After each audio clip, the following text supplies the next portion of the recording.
India's third Voice of Global South Summit saw participation from 123 nations, excluding China and Pakistan.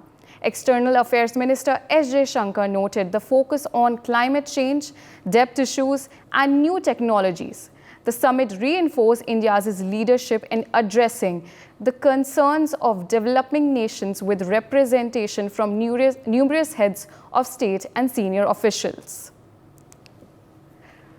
We have with us Brian Thomas. Brian, what can you tell us about the key issues and that were discussed in the Global South Summit that with 123 nations that participated in it?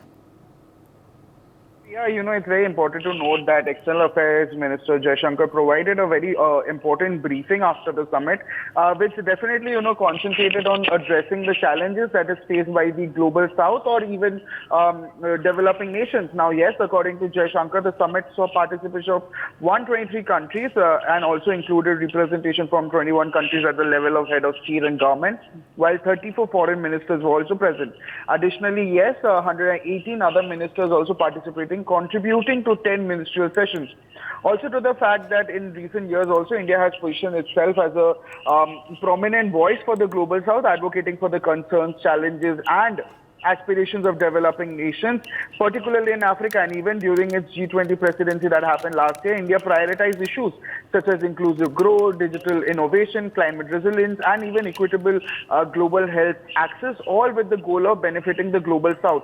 Now, yes, it's very important to note as well, Ria, that countries whose head of states or government attended the third Voice of the Global South Summit included Bangladesh, Belarus, Bhutan, El Salvador, Ethiopia, Fiji, Grenada, and other, other head of states. And even the leaders session was chaired by Prime Minister Narendra Modi. And even in his remarks also, Jaishankar also highlighted that the challenges of climate change was the key topic at the summit, with many leaders also addressing issues like debt burdens and challenges that was posed by new technologies.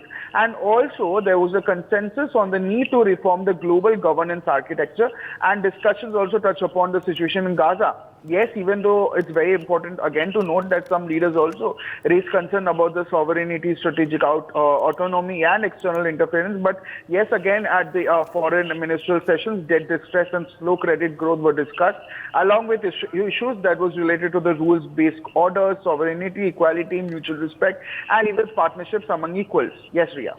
For more such videos, subscribe to the NewsX YouTube channel, hit the bell icon.